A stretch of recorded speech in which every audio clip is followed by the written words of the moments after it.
Today we're looking at giving up thinking that diversity programs mean that the Black Indigenous person of color who is hired is not the best candidate or qualified candidate. Well, the whole point of selection programs is to find a suitable candidate. The idea that this goes out the window when a person of color is being considered not only is racist, but absurd, and yet it persists.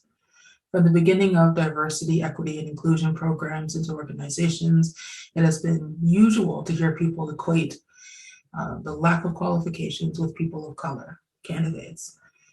It's part of the current conversation that's coming from white supremacist commentators and their allies around the selection of a Supreme Court justice in the United States. President Joe Biden has named a nominee that is an African-American woman, and despite her qualifications, including education and work history, being readily available, and that she will be entering a very public qualification process, there have been calls, namely by Tucker Carlson, that her LSAT scores be shared.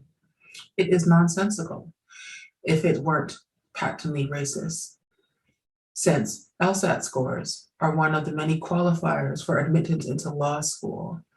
And it is clear that this candidate has not only entered, but graduated from one of the most revered law schools in the United States. So here's the tip.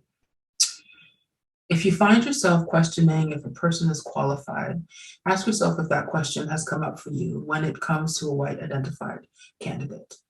Can you apply any logic as to why an organization would drop its need for qualifications to hire a person?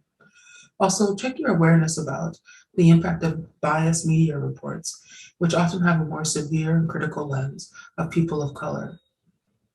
We cannot stop misinformation, but we can develop a critical lens to identify it when it is present.